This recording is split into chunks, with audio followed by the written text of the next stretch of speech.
I actually don't put a huge chance against that possibility, and one of the reasons why is that I think lots of people are talking about it, and I think that when people are generally, a bit cautious about the level of the stock market, that's a positive sign. Hello, everyone, and welcome back to the Personal Investor Podcast. I'm Ed Monk, and I'm joined today by Fidelity Investment Director Tom Stevenson to look ahead to markets in 2026. What will drive them? What will pose a threat to them? And the question many are asking, are we really in a bubble that is about to burst? Before that, let me remind you that if you find this video useful or interesting, to please subscribe to the channel. Give us a like, join the discussion in the comments below. It really does help others find what we're doing here, and it means that you'll get new content as soon as it is released. That all said, Tom, welcome along. Let's talk about where we are as 2025 comes to an end. We thought that we started the year with markets looking quite strong. Then there was the big stumble in the springtime and the announcement of tariffs. At that point, I think there would have been very few people who would have predicted how we would have ended 2025. Yeah, absolutely. I mean, you roll back to the beginning of this year, we'd already had two very strong years. And when I say very strong, I mean 20% plus gains in the market. Now, at that point, it would not have been unreasonable to expect markets to have paused for breath a little bit. We'd also got a lot of change going on. Donald Trump had just returned to the White House. He was already talking about tariffs, about putting America first. So I think there was a lot of uncertainty. And as you say, markets were quite highly valued even at the beginning of the year. The reality is that we've had a third year of very strong returns, not across the board. Some of the markets which have done well have maybe not been the markets that we would have expected to do well, but emerging markets have been very strong. Europe has been very strong. Even the UK has had a good year. They've actually performed maybe twice as well as the US market. So there's been something of a rotation throughout the year. But yes, broadly speaking, it's been a much better year than I think you might reasonably have expected at the start. So where we stand now is that, most investment banks are looking forward to a couple of years of strong growth, low double digits growth, both in 2026 and 2027. So again, I don't think we would have expected that. So I think the earnings picture is pretty robust. To an extent, that is priced into the market. Certainly in the US, it's priced in because valuations, as we've discussed many times, are pretty punchy in the US. Not so in the rest of the world, interestingly. And I think that provides some opportunities for investors to create a diversified, balanced portfolio. But certainly in the US, and this is driven by technology stocks and the AI story, valuations are historically quite high. But I would say in places like the UK, China, Japan, Europe, they're actually pretty reasonable valuations. Yes, and you mentioned AI. So much of the conversation around markets today is based on that AI story. If you follow commentary in the press and on social media, you can see the sort of talk and the theories building that this is a big bubble. I actually saw a reference made to this on a big US talk show, nothing to do with investment. So it is kind of breaking out and people are sort of beginning to understand this term AI bubble. What are the merits of, what is that theory, Tom? What are the merits of it? And what do you think the investment world itself is saying about this, the professionals that have to look at this and make investment decisions about AI? Yeah, I mean, spotting an investment bubble in real time is notoriously difficult. Yes, valuations are high, and they are particularly high for technology stocks which are exposed to the AI story. Now, that's not the same as saying there's a bubble because, to an extent, it may be justified. The profitability of those technology stocks is in many cases really strong. Yeah. And the AI story itself is it's kind of unproven. There's a lot of hope there that it really will be transformative. It will change the productivity and the profitability of companies, not just in the technology space, but across the whole economy. So, it's totally reasonable that investors should be getting excited about the potential for AI. The question mark, and this is where I think the bubble question arises, is whether the huge amount of investment that's going into creating the infrastructure for AI is actually going to deliver the hoped for benefits. And that is where there's a great deal of uncertainty. We simply don't know whether that's going to be the case. So you asked what the professionals are doing. I read something quite interesting. Actually, it was an internal thing here at Fidelity. Someone was saying the right question to ask is not whether AI is in a bubble, but whether sort of the specific part of the AI story, the what we call the hyperscalers, the likes of the Googles, which are investing so heavily in this infrastructure, whether they're in a bubble. And I think that's an important distinction to make, because I think there's a whole value chain to do with AI, where these high valuations simply don't apply. I mean, whether that's, the companies which are providing the energy requirements for AI, whether they're building the data centers, there are many companies which might be beneficiaries of AI, but are not really highly rated. So can you say that there's really an AI bubble when actually if there is a bubble, it's in a specific part of the AI landscape? Yeah. And look, far be it from me to fuel the bubble talk, but isn't it possible to identify that,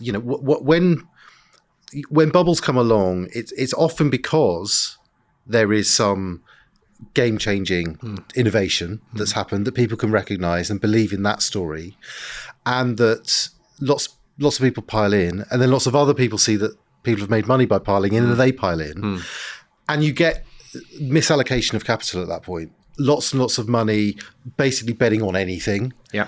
And maybe what you were saying hints at that there will be pockets where, they're going to be overspending or investing in things that basically don't work out. That's going to happen, isn't it, in this story?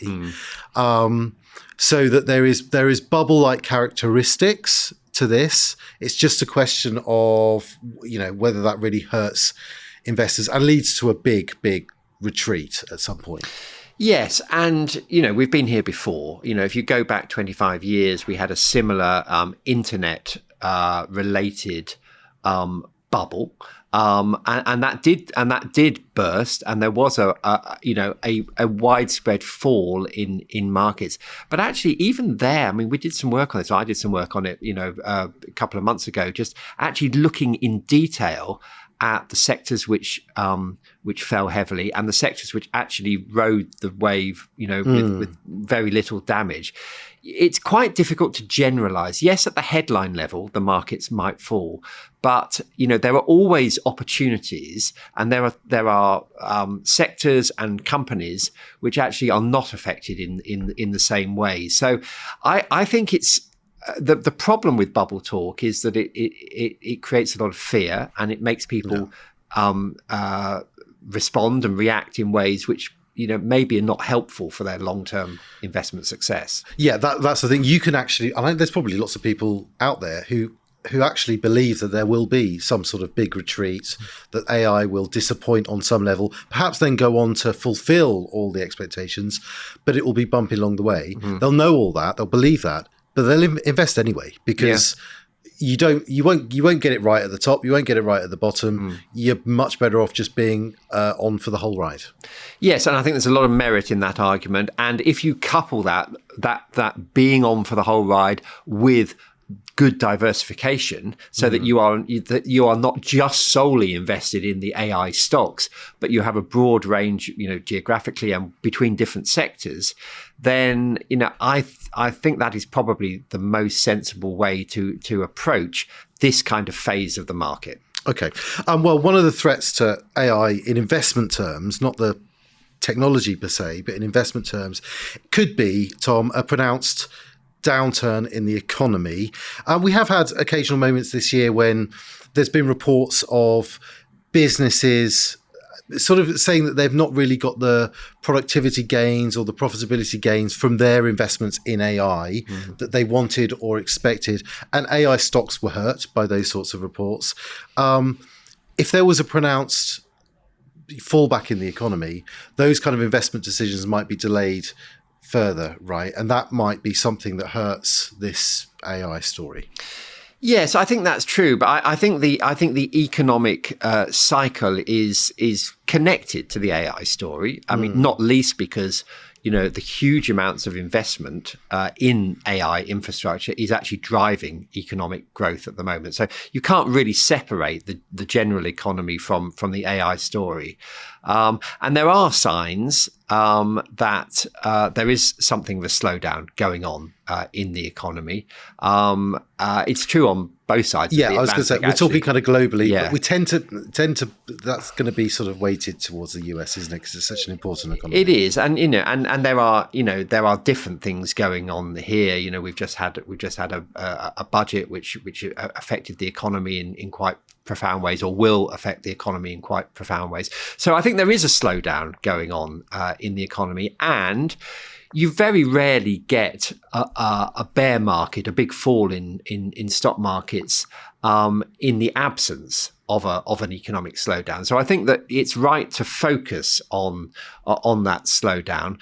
But of course, that has other knock-on impacts on things like interest rates. So currently interest rates on both sides of the Atlantic are at a level where there is the scope to cut them further if there is a slowdown. So, I'm not unduly concerned about the slowdown, and it's certainly not showing up in the corporate earnings picture currently. So I don't think a recession really is the base case, and in fact, there's probably less expectation of a recession now than there was maybe a year ago. Yeah, I think there are many periods, aren't there, Tom, where basically the stock market or performance in the stock market and performance in the economy are completely unrelated. Yeah. Or worsening economic performance means more accommodative monetary policy, and that helps markets. It's the opposite thing.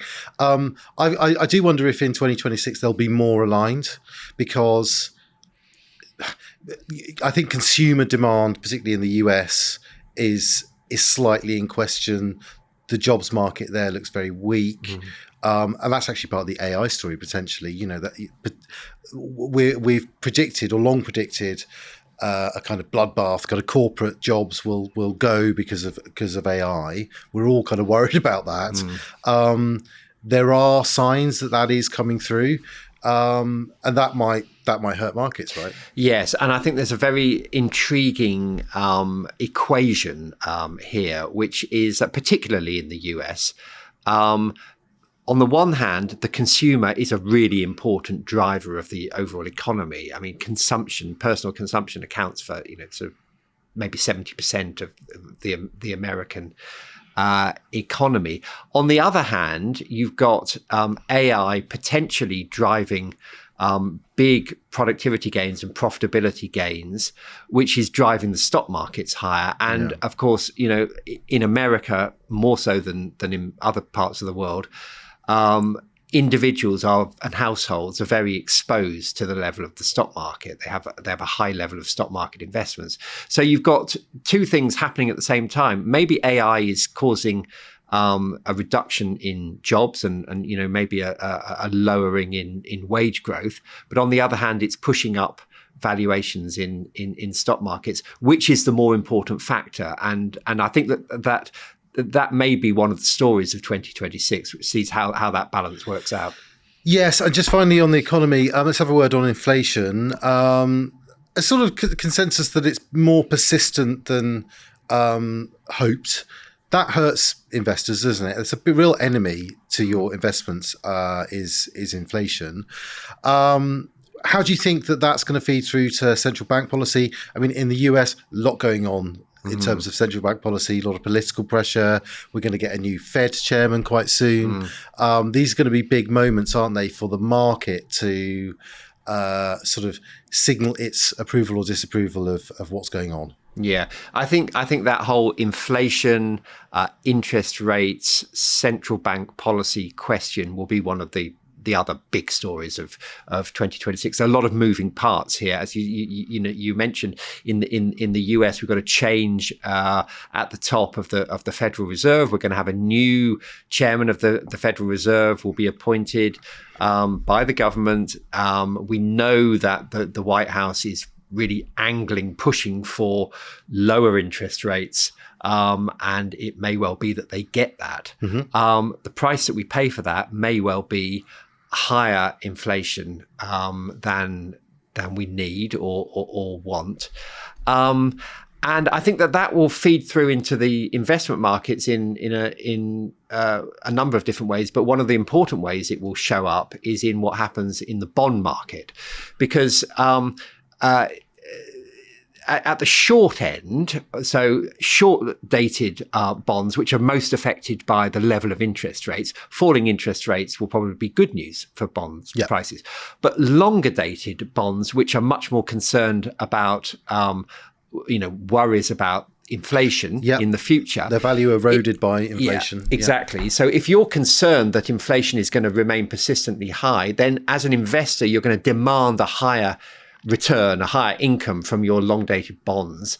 And as yields rise, that actually hits the bond yield. But as yields rise in the bond market, that makes bonds relatively more attractive compared to equities. And so I think one of the threats to the stock market in 2026 might be persistently high bond yields.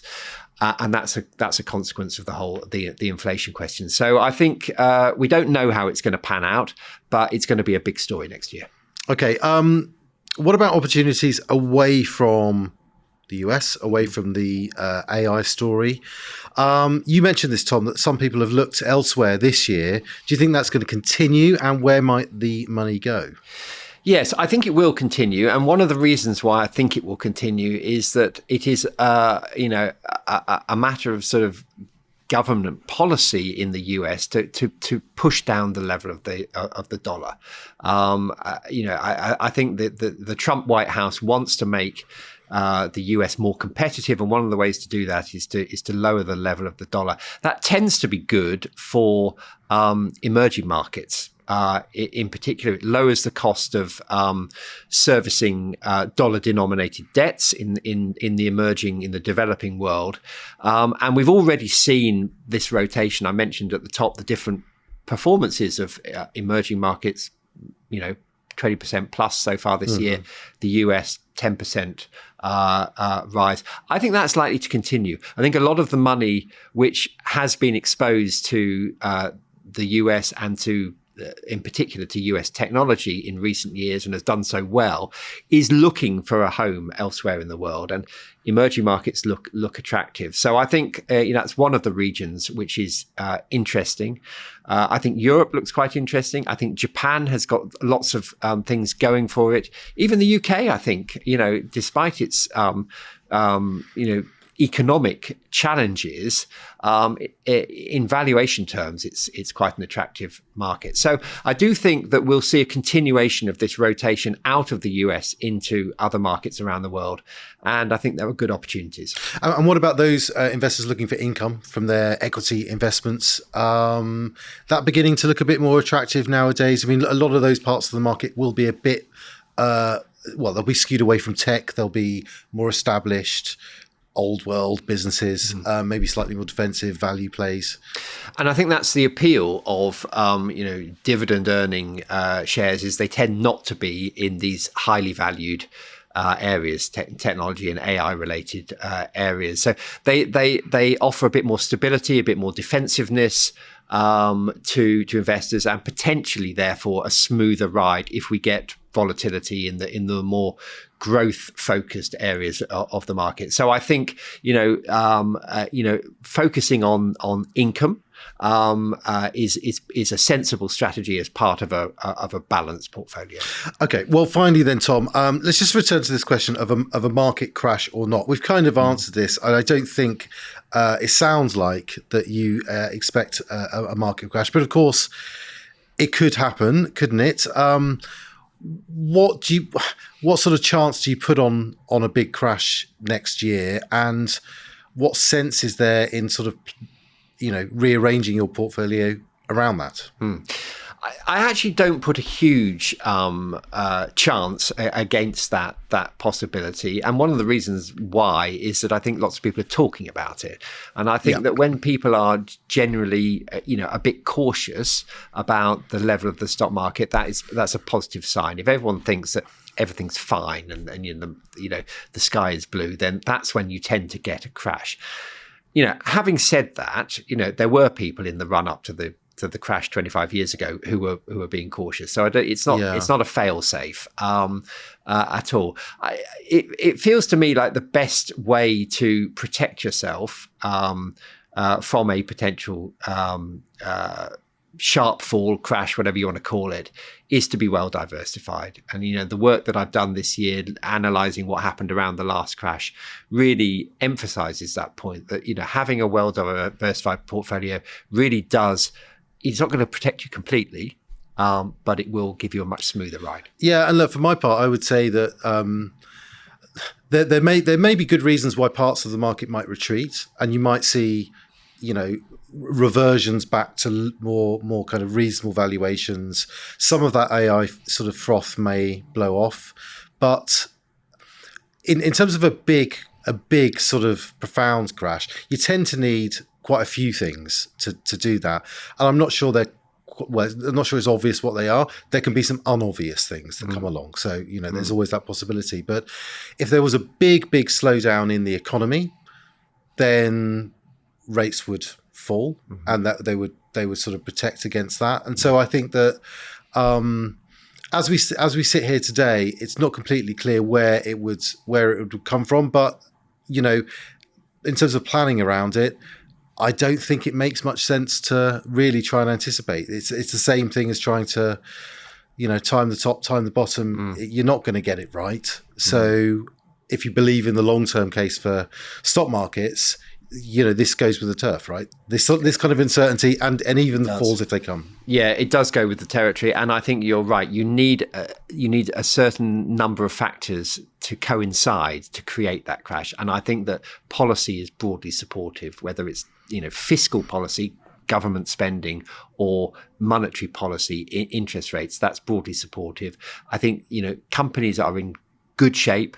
I think households' balance sheets, their savings are in good shape in the main. So it feels like this is a time, yes, to be prudent and to be well diversified and not to try and time the market, but also not a time to be unduly anxious. Okay, well, that seems like a good place to leave it for this week and for this year as well, Tom. I will just remind you all that if you found this useful or interesting, to please subscribe to the channel. It means you'll get updated content as soon as it is released. Give us a like or share the episodes. It really does help other people find what we're doing here. That all said, Tom, thanks for joining me. Thanks, Ed.